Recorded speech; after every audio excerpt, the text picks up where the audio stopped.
ರಾಮನಂತ ಚರಿತ್ರೆ ಗಂಡ ಬೇಕು ಅಂತ ಹೇಳಿ ಪ್ರತಿಯೊಬ್ಬ ಭಾರತೀಯ ಹೆಣ್ಣುಮಗಳು ಬಯಸ್ತಾಳೆ. ಚರಿತ್ರೆ ಅಂದ್ರೇನೆ ರಾಮ.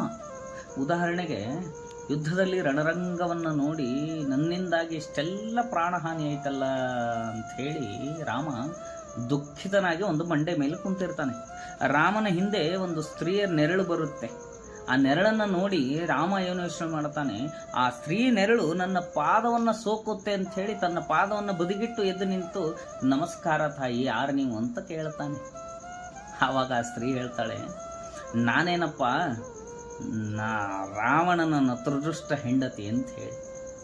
ನೋಡಿ, ರಾವಣನ ಹೆಂಡತಿ ಅಂತ ಹೇಳೋದಿಲ್ಲ, ರಾವಣನ ನತದೃಷ್ಟ ಹೆಂಡತಿ ಮಂಡೋದರಿ ನಾನೇ ಅಂತ ಹೇಳಿ.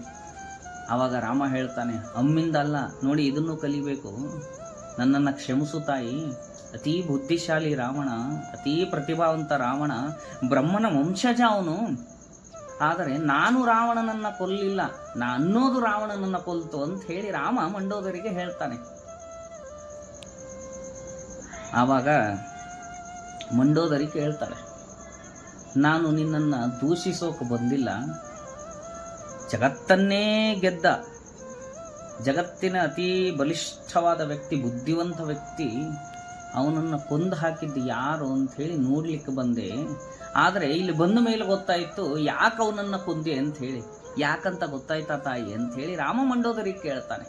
ಆವಾಗ ಹೇಳ್ತಾಳೆ, ನನ್ನ ರಾವಣ ಬಲಿಷ್ಠನಾಗಿದ್ದ, ಬುದ್ಧಿವಂತನಾಗಿದ್ದ, ಆದರೆ ಪರಸ್ತ್ರೀ ವನವಾಸದಲ್ಲಿ ವಲ್ಕಲೆ ಮೇಲೆ ಇರೋ ಪರಸ್ತ್ರೀ ಮೇಲೆ ಕಣ್ಣು ಹಾಕಿ ಎಷ್ಟೇ ಇದ್ದರೂ ಸಮಾಧಾನ ಆಗದೆ ಅವಳನ್ನು ತಂದು ಕೂಡಿ ಹಾಕದ.